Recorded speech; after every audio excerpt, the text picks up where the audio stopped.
for all those of you that are practicing Iberia for solo horn, here are some tips from the composer. This piece was written idiomatically for a full double horn. Depending on the country where you live, you might think this piece is too difficult.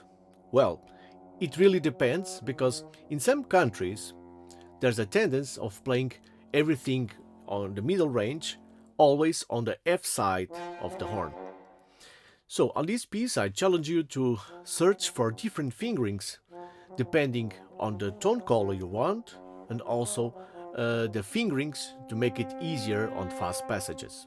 For example, on bar 18 and on the last page, it is much easier to play the fast passages playing the A flat using just the second finger on the B flat side of the horn. This way.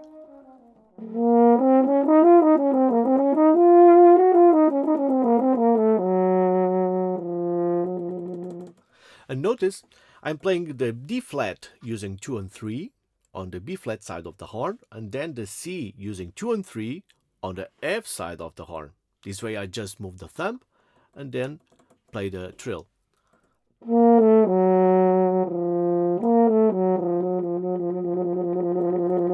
For the fast overtone series passages, I'm using a lot the second, third, fourth and fifth overtone.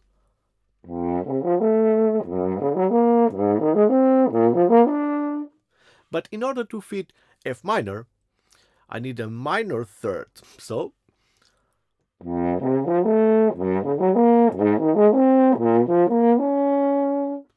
I'm playing the F and the A flat on the B flat side of the horn, both with 2 and 3.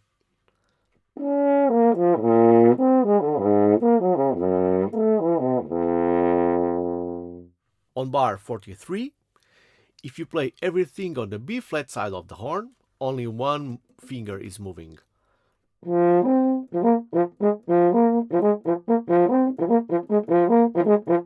On bar 42, there is a tremolo.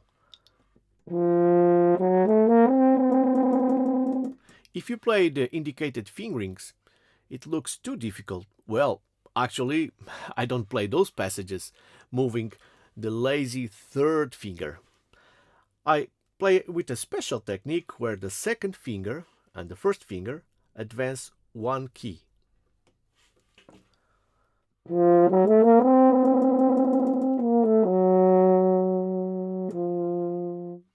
In order to practice this kind of fingerings, you need at least a rest or a note with open fingering. So you can practice like this.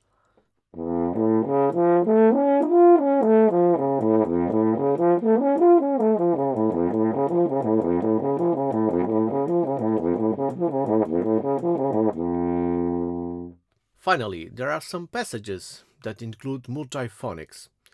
You can simply skip them and play the Ossia, or practice the multiphonics and learn a lot from that. So my advice is to play and sing two notes within the same overtone series. For example,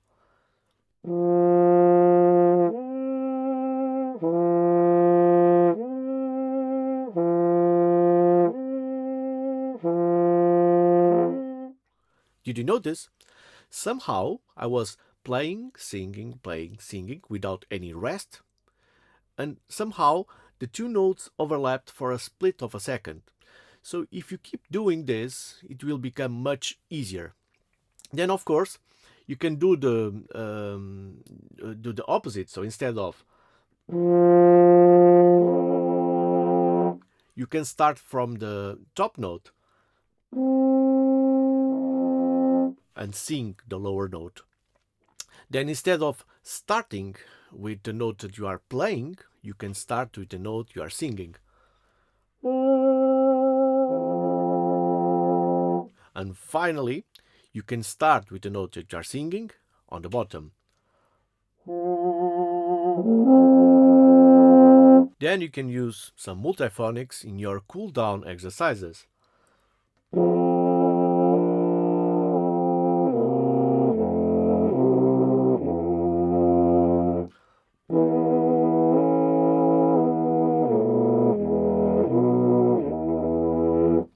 Or if you prefer, you can also include some finger movements.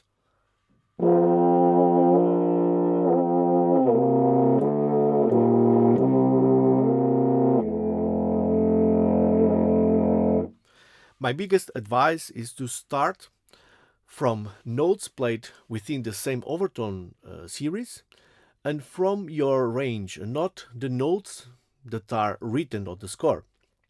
If you have a high pitched voice, start from high notes and then gradually go to lower notes. Don't try to fit your voice on a range that you can't sing. By practicing these multiphonics, you will learn a new skill on the horn, and at the same time, you'll learn how to control the lip aperture. Best of all, multiphonics, like many of my music, they are fun to play. And if you are having fun, the horn won't suddenly become an easy instrument to play, but for sure it will become the most fun instrument to perform.